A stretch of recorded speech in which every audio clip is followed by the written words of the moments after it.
Central গভর্নমেন্টের একটি programme, যেখানে আমরা নিউরো ডেভেলপমেন্টাল ডিসঅর্ডারে আক্রান্ত শিশুদের সেবা দিয়ে থাকি। দীর্ঘ 8 মাস ধরে আমরা কোনো বেতন পাচ্ছি না, আমরা মানবেতর জীবনযাপন করতেছি। আমরা মনে করি এই বর্তমান বৈষম্যহীন বাংলাদেশে শিশু বিকাশ কেন্দ্রই সবচেয়ে বেশি বৈষম্যের শিকার হচ্ছে। এই সেবা যদি বন্ধ হয়ে যায়, দেশের শিশুরা প্রতিবন্ধিতার শিকার হওয়ার চরম ঝুঁকিতে পড়ে যাবে, যা দেশের জন্য একটা চরম বোঝা। পরবর্তীতে বিপুল জনগোষ্ঠীর ভার সরকারকে বহন করতে হবে। তাই আমরা অনতিবিলম্বে দাবি জানাচ্ছি শিশু বিকাশ কেন্দ্রের সকল বকেয়া বেতন পূরণ সহ শিশু বিকাশ কেন্দ্রকে রাজস্ব খাতে স্থানান্তর মাধ্যমে সমগ্র বাংলাদেশের যেসব নিউরো ডেভেলপমেন্টাল ডিসঅর্ডারে আক্রান্ত শিশু রয়েছে তাদের ভবিষ্যৎ সুরক্ষিত করা হোক।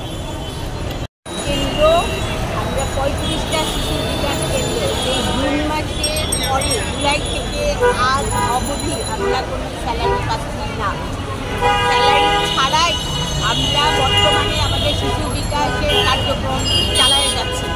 কোনোভাবেই আমরা এটা বন্ধ করছি না। কেন?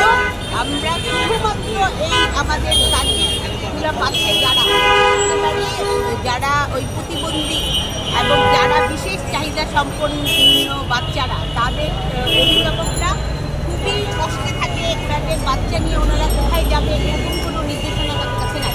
তারা শুধুমাত্র এই শিশু বিকাশে দেখায় খুবই সন্তুষ্ট এবং শুধুমাত্র 10 টাকার বিনিময় মানে অল্প খরচে এখানে সব ধরনের চিকিৎসা হয়ে থাকে। একই সাথে একই সময়ে কম খরচে অনেক বেশি সার্ভিস পায়। যেমন এখানে আমরা মেডিকেল অফিসার আছেন, উনি বাচ্চাদের এপিলেপসি থাকে সেই বাচ্চাদের সেবা দিয়ে থাকেন।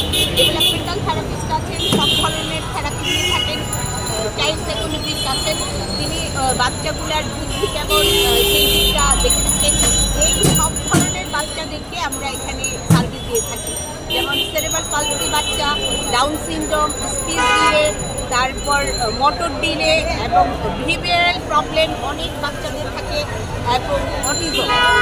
আপনাদের দাবিটা একটু বলবেন, মূল দাবিটা কি আপনাদের? আমাদের মূল দাবি হচ্ছে আমরা এতদিন ধরে কোনো বেতন পাচ্ছি না, আমরা আমাদের বকেয়া বেতন চাই। আর হচ্ছে আমাদের এই শিশু বিকাশকে যাতে রাজস্ব খাতে স্থানান্তরিত করার মাধ্যমে আমরা নিউরো ডেভেলপমেন্টাল ডিসঅর্ডারের যত বাচ্চা আছে তাদেরকে আমরা সক্রিয়ভাবে সার্ভিস দিতে চাই। এবং এই জন্য আমাদের শিশু বিকাশ কেন্দ্রটা সবসময়ের জন্য সচল থাকা উচিত। এই যে এত মাস ধরে শিশু বিকাশে আমরা একেবারে কোনো স্যালারি ছাড়াই আমরা সার্ভিস দিয়ে যাচ্ছি, কিন্তু আমরা কতদিন পারবো? আমাদের নিজের দায়িত্বে আমরা আর কতদিন পারবো সার্ভিস দিতে? কারণ প্রত্যেকটা রোগী আমাদের কাছে এসে অভিভাবকরা এমনইভাবে আপ্লুত থাকে আমাদের কাছে সার্ভিস নেওয়ার জন্য, কিন্তু সেই সার্ভিসটা আমরা বিনা বেতনে কতদিন দিতে পারবো? এই 8 মাস ধরে আমরা দিয়ে যাচ্ছি, কিন্তু আমরা খুব শঙ্কিত এবং আমরা খুব মনক্ষুণ্ণ যে আমরা কতদিন আর পারবো। সেই জিজ্ঞাসা আমাদের মধ্যে, যে এই অভিভাবকগুলো আমাদের কাছে এসে যে আপনারা না থাকলে আমাদের এই সার্ভিস আমরা কোথায় যাব? সরকারিভাবে এই অল্প টাকায় যে সার্ভিসটা আমরা পাচ্ছি, কিন্তু আপনারা যদি এটা বন্ধ করে দেন তাহলে আমাদের তো আর জায়গা নেই। আমাদের এই বাচ্চাগুলোকে নিয়ে আমরা কোথায় যে এই সার্ভিসটা নেব? এই ধরনের প্রশ্ন করে। কিন্তু আমাদেরও ইচ্ছা যে আমরা এটা চালায় যাব।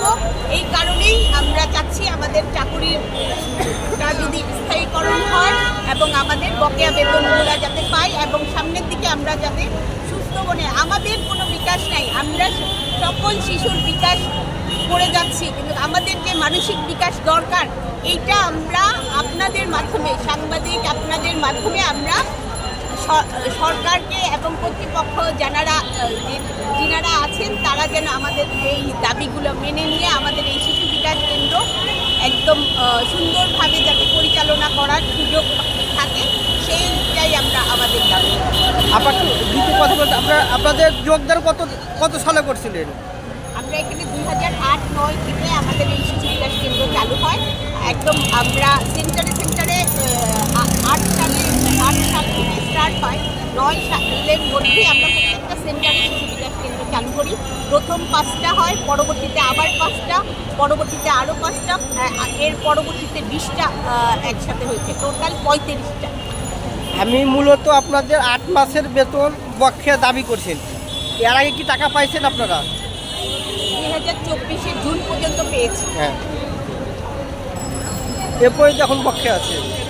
ধন্যবাদ। এই যে দেখছেন বকেয়া টাকা যদি আপনারা ফিরে না পান, আপনাদের পরবর্তী স্টেপ কি? এই যে আপনাদের মাধ্যমে আপনারা জানাবেন জনগণকে এবং সরকারের যারা আছেন তারা আপনাদের মাধ্যমে জানবেন এবং ওনারা নিশ্চয়ই আমাদের কথা ভাববেন এবং আমাদের না, বিশেষ করে আমি মনে করি যে বিশেষ চাহিদা সম্পন্ন এই বাচ্চাদের বাংলাদেশের প্রতিবন্ধী সংখ্যা এখন যা আছে তার থেকে যাতে না বাড়ে সেই কথা চিন্তা করে ওনারা নিশ্চয়ই আমাদের এই কার্যক্রমকে যাতে চালু থাকে আশা করছি। দর্শক আপনারা শুনতে পারবেন কোনো কার্যক্রমের কথা ভাবছি না, যারা সমাজে অবহেলিত, আমাদের দাবি। পরবর্তীতে আমরা চিন্তা করব কি করা যায়। আচ্ছা, ধন্যবাদ।